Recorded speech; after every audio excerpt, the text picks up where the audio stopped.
Hi everybody, my name is Megan Dusky. This is my Module 8 for Leading with a Compass.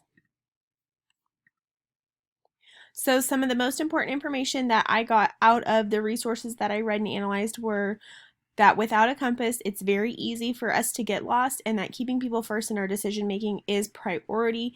And then just because you have a moral compass and you say that you have one and you say that, it's so important to you and things like that, you have to use your moral compass when you're making decisions and when you're having those conversations with people, and it has to be a part of your character.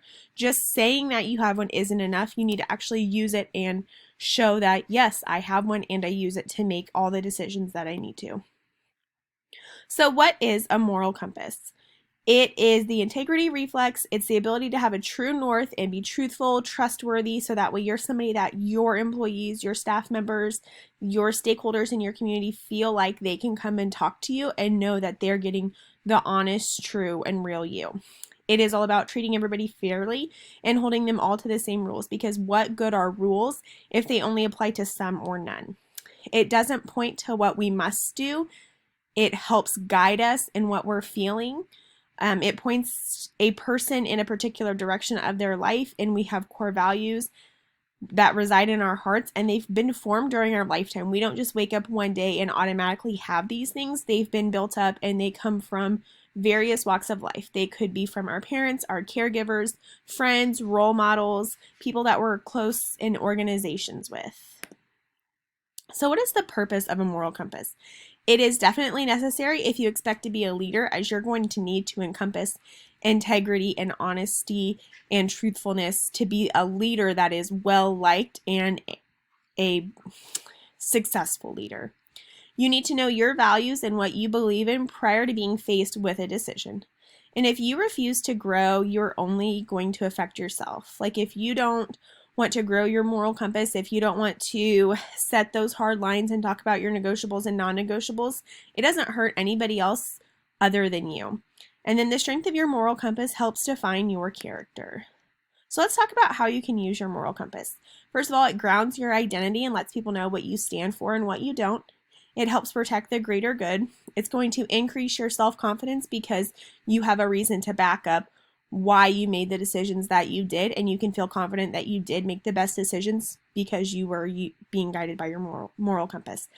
It gives you a chance to be a good role model and somebody that other people can kind of base their forming moral compass off of. And it also helps foster some really healthy relationships. We can also use it to analyze the consequences or side effects of the decisions that we are making, help us analyze our actions, and again, it helps us make a decision. While it might not point to the direct decision we need to make, it definitely is a guiding factor. So some of my biggest takeaways from the resources read was that there really is no purpose in having a moral compass if you're not going to use it to make your decisions. As a leader, I am responsible for being trustworthy, having integrity in both my professional and my personal life, because they are going to unite together. And one of the resources, it was one of the videos that we watched, it said that you need to act as if what you're doing in your personal life could one day be found out by all, because it probably will. And that if you have gray areas in your personal life, it's going to eventually transpire over into your professional life. So it is important that I begin looking and developing my moral compass now and acting on it prior to having to make those decisions.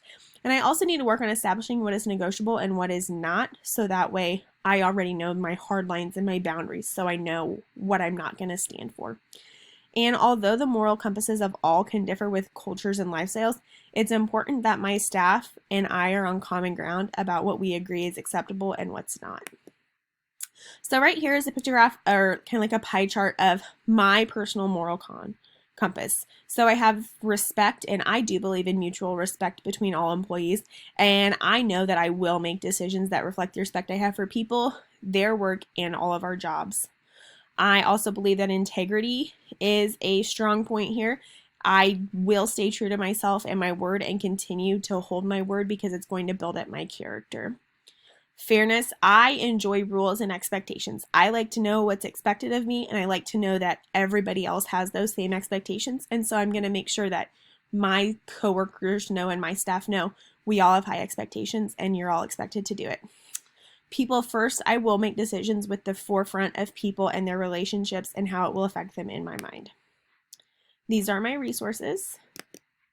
So my very last part, my standards here. So I believe that my submission demonstrated correlation to the standards selected by reflecting and communicating about how to model professional norms in situations. And this assignment did help allow me to review how I would and could continue to model ethical behavior in my personal conduct and relationships. The resources provided really did extend the current knowledge I had by reminding me that my professional and personal lives do connect and I need to act with a moral compass during all of my decisions. I already do this, but it really was a good reminder that if there's even a little bit of gray area, it could be a big deal. My moral compass has been formed and shaped my entire life, and I know that it's going to continue to grow and change and evolve throughout the changes that happen in my career and in my personal life. This assignment is definitely relevant to my current learning because I'm nearing the end of my coursework, excited, and it's important for me to begin to put what I have learned into action immediately so that way others can begin to view me as a leader and somebody that they can trust and somebody that they want to be their leader. The decisions I am making right now to further my professional career and my interactions with various stakeholders in my district are important to my career, and I definitely know that they're being watched and noticed right now. This assignment already did agree with what I previously knew about having a moral compass. One of the things that I think I identified the most was hearing that getting closer to stepping over that line, it gets easier and easier each time to get close to it or to go over. And once you cross that line, there's really nothing holding you back from crossing it over and over and over.